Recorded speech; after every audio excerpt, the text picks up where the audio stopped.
श्रीमद् भगवद गीता अध्याय 4 श्लोक संख्या क्रमांक 37। यथेदांसि संसिद्धो यथेदांसि संसिद्धोऽग्नि भस्मस्तात् कुरुतेऽर्जुन ज्ञानाग्नि सर्वकर्माणि भस्मसात् कुरुते तथा। इस श्लोक में भगवान श्री कृष्ण अर्जुन को कहते हैं कि हे अर्जुन, जैसे प्रज्वलित अग्नि ईंधन को भस्म कर देती है, उसी तरह हे अर्जुन ज्ञान रूपी अग्नि भौतिक कर्मों के समस्त फलों को जला डालती है। श्री प्रभुपाद महाराज की। तो बहुत ही सुंदर आज का ये श्लोक है, भगवद गीता अध्याय 4 श्लोक संख्या 37।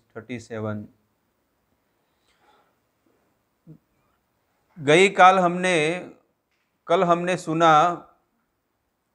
कि अपि चेत अपि पापेभ्य सर्व पापेभ्य कृतम सर्वज्ञान प्लवेनम वृजिनम समतरिष्यसि।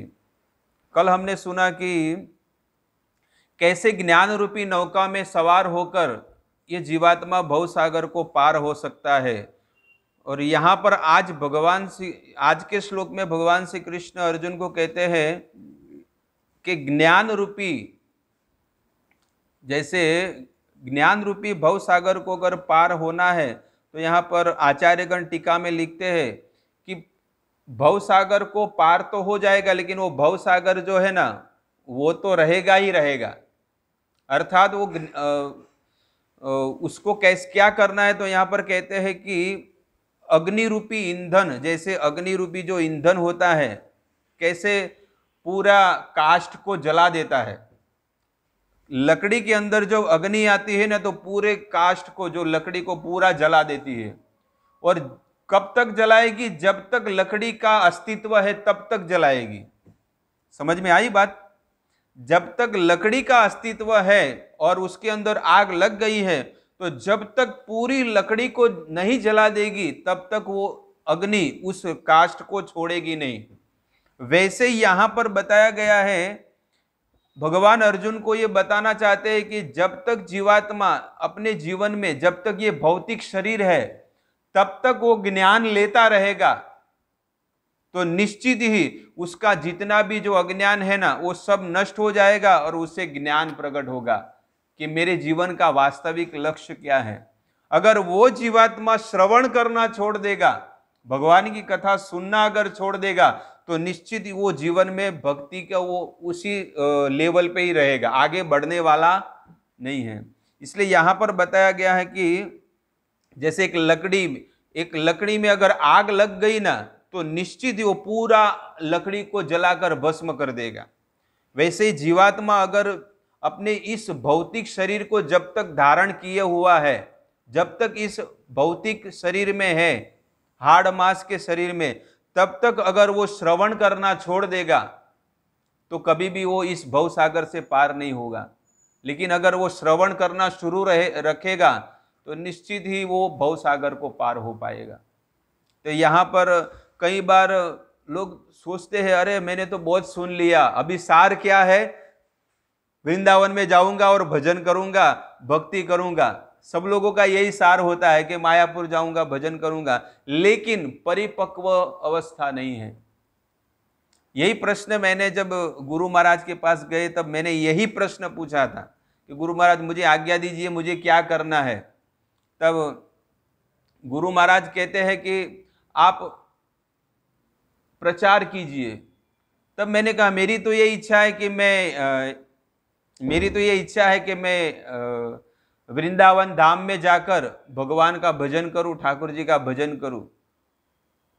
तब महाराज जी ने एक ही चीज उस समय बताई थी, कई सालों पहले की बात है, कि जीवात्मा की जो स्थिति है वो परिपक्व नहीं है, और जब अपरिपक्व अवस्था में जो रहता है जीवात्मा, तो वो कभी भी है ना शुद्ध वस्तु को प्राप्त नहीं कर पाएगा। तो जब तक परिपक्व अवस्था में जीवात्मा नहीं आता है तब तक उसे भगवान के धाम में नहीं आना चाहिए, ताकि अगर वो चला भी जाए तो वो वैष्णव अपराध कर बैठेगा, धाम के प्रति, भक्तों के प्रति, भगवान के प्रति अपराध कर पाएगा। इसीलिए जब तक हमारे जीवन में वो परंपरा, वो लेवल नहीं आएगा भक्ति का, तब तक हम भगवत धाम मतलब भगवान के धाम में नहीं रह सकते हैं। हाँ, जाके दर्शन करके आना, 1 हफ्ता 2 दिन रहे वो बात अलग है, लेकिन वहां पर रहेंगे तो वहां पर कुछ और प्लान हमारा होगा।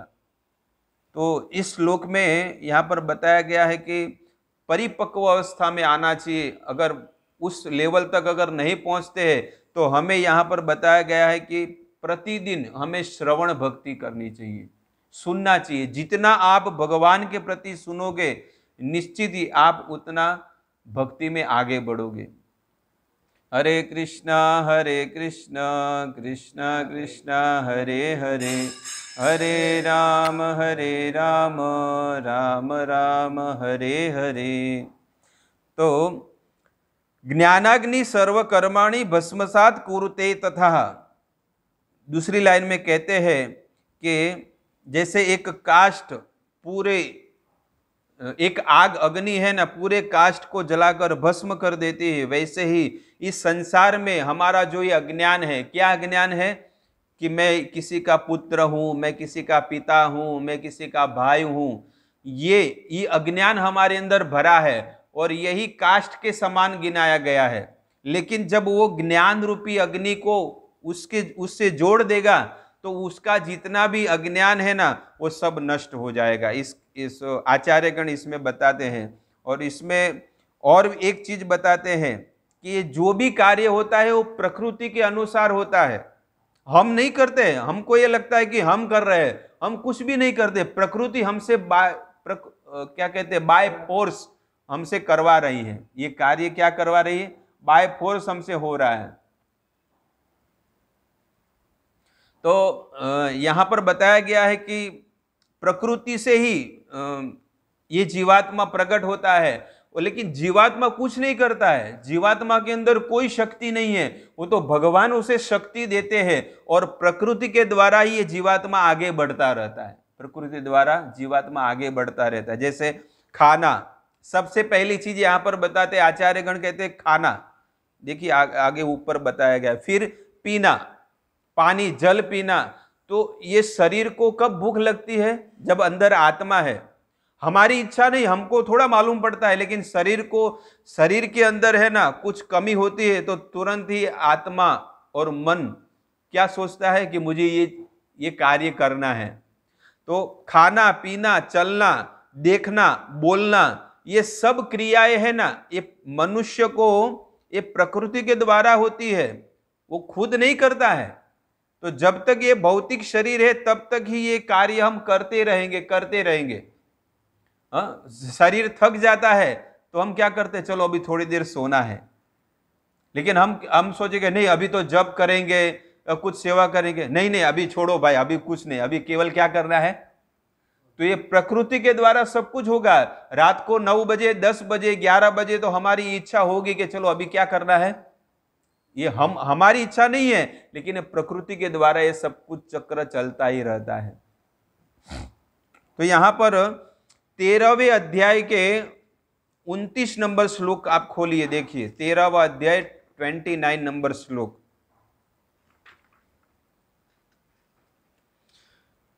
ना 30 नंबर श्लोक में जब अध्ययन करता था तब यहां पर बताया गया है, यदा भूत पृथक नाम एव कथसमनुपश्यति तत एव च विस्तारम ब्रह्म संपद्यते तदा।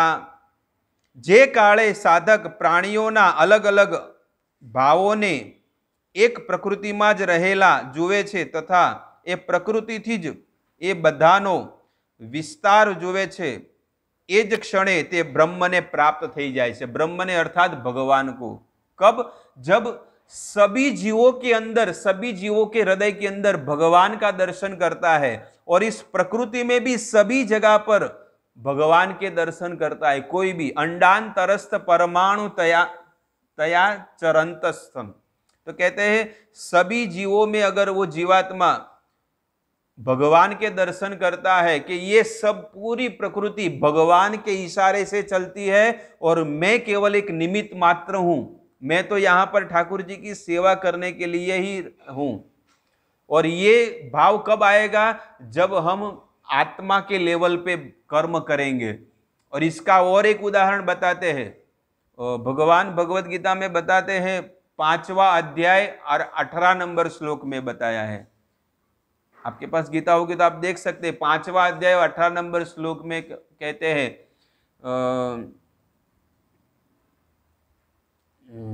क्या श्लोक नंबर देखिए,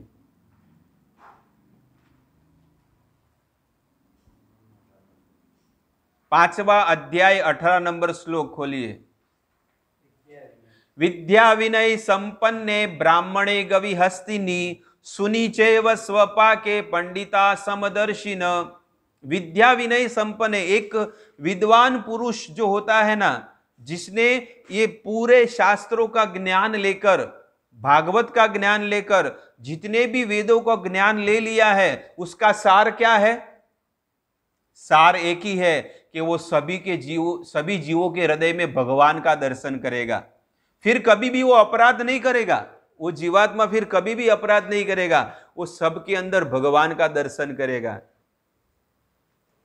तो इसका उदाहरण हम आपको बताते हैं कि कई बार जो भक्त होते हैं जो ऊंचे लेवल के, वो सभी के जीवों के हृदय के अंदर ठाकुर जी का दर्शन करते हैं, भगवान का दर्शन करते हैं। और भगवत गीता के जब उसमें पहले अध्याय के आगे सब फोटो है ना, उसमें भी बताया गया है कि एक सुअर के शरीर में, शेर के शरीर में, एक चिड़िया के शरीर में, एक पेड़ के शरीर में, सभी के हृदय में भगवान का अस्तित्व है। और जब वो जीवात्मा भगवान का दर्शन करेगा तो प्रकृति तीनों गुणों से ऊपर उठ जाता है जीवात्मा। तो 13वें अध्याय के 29 नंबर श्लोक हमने जाना और 5वें अध्याय का 18 नंबर श्लोक हमने देखा। विद्या विनय संपन्ने, जो एक ब्राह्मण जो होता है, शुद्ध वैष्णव होता है, वो सभी के हृदय के अंदर भगवान का दर्शन करता है। तो अनेक अनेक जन्मों में हमारा ये अज्ञान भरा है कि मैं ये शरीर हूं और मेरे शरीर के साथ जो रिलेटिव है वो सब मेरे क्या है? खून के संबंधी है। लेकिन ये सब शरीर के संबंध है, इस जीवन में वो हमारे हैं, लेकिन अगले जीवन में होने वाले नहीं है और उसके आने वाले जीवन में भी कभी नहीं होने वाले हैं। पहले भी नहीं थे, लेकिन अभी हमारा केवल 20 साल का, 30 साल का या 50 साल का संबंध है।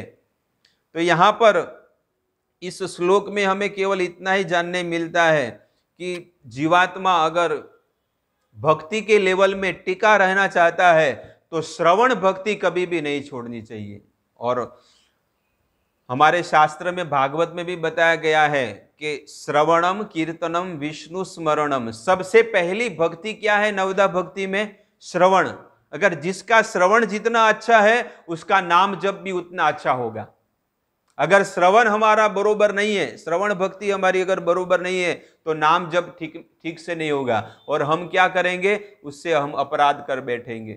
तो सबसे पहला श्रवण भक्ति परफेक्ट कीजिए और जो श्रवण करते हैं उसका चिंतन भी करना चाहिए कि आज हमने ये श्रवण किया तो हमारे में क्या कमी है, हम कैसे भक्ति में आगे बढ़े। जल्दी हम नहीं उठ पाते हैं, हम जब ठीक से नहीं हो रहा है, पवित्रता नहीं हो रही है, सेवा नहीं हो रही, इसका कारण एक ही है कि हमारा जब श्रवण भक्ति हमारी अच्छी नहीं है। तो जितना हम ध्यान पूर्वक श्रवण करेंगे और उसको अप्लाई, उसको जीवन में हम धारण करना चाहिए। अगर हम श्रवण करते हैं लेकिन जीवन में धारण नहीं करते हैं तो क्या करते हैं? हाथी के स्नान जैसा हो गया। हाथी के स्नान, सुबह सुबह हम जब नाम अपराध बोलते हैं तो 10 नाम अपराध तो हम जानते हैं कि ये करने से ये होगा, इतना हमारा दुष्परिणाम होगा। जैसे शिष्टाष्टकम पढ़ते हैं और उसको वो 8 पद है ना, वो जितने भी 108 उपनिषद, महाभारत, रामायण, इस सब का सार क्या है? ये 8 श्लोक है। लेकिन उसको हम क्या सोचते हैं? इसको क्या सोचते हैं? केवल एक चिड़िया जैसे रटन करती है ना, एक पोपट, जैसे पोपट चिड़िया बोलती है ना, हम ऐसे रटन करके बस बोल दिया नहीं, लेकिन ये एक एक श्लोक है ना, एक एक महामंत्र के समान है। 8 पद है ना, वो महामंत्र के समान है, और उसको एकदम ध्यान पूर्वक पूरा श्रवण करना चाहिए। और ये 8 पद जब हमारे जीवन में आ जाएंगे ना, 8 पद, तो निश्चित ही इसी क्षण भगवत धाम की प्राप्ति हो जाएगी, इसी क्षण हो जाएगी। लेकिन हमारा क्या है, केवल हम रटन करते हैं, जप करते हैं, आलस में, निंद्रा में, तंद्रा में, अज्ञान में, और इसी तरह हमारा कितने साल बर्बाद हो जाएंगे।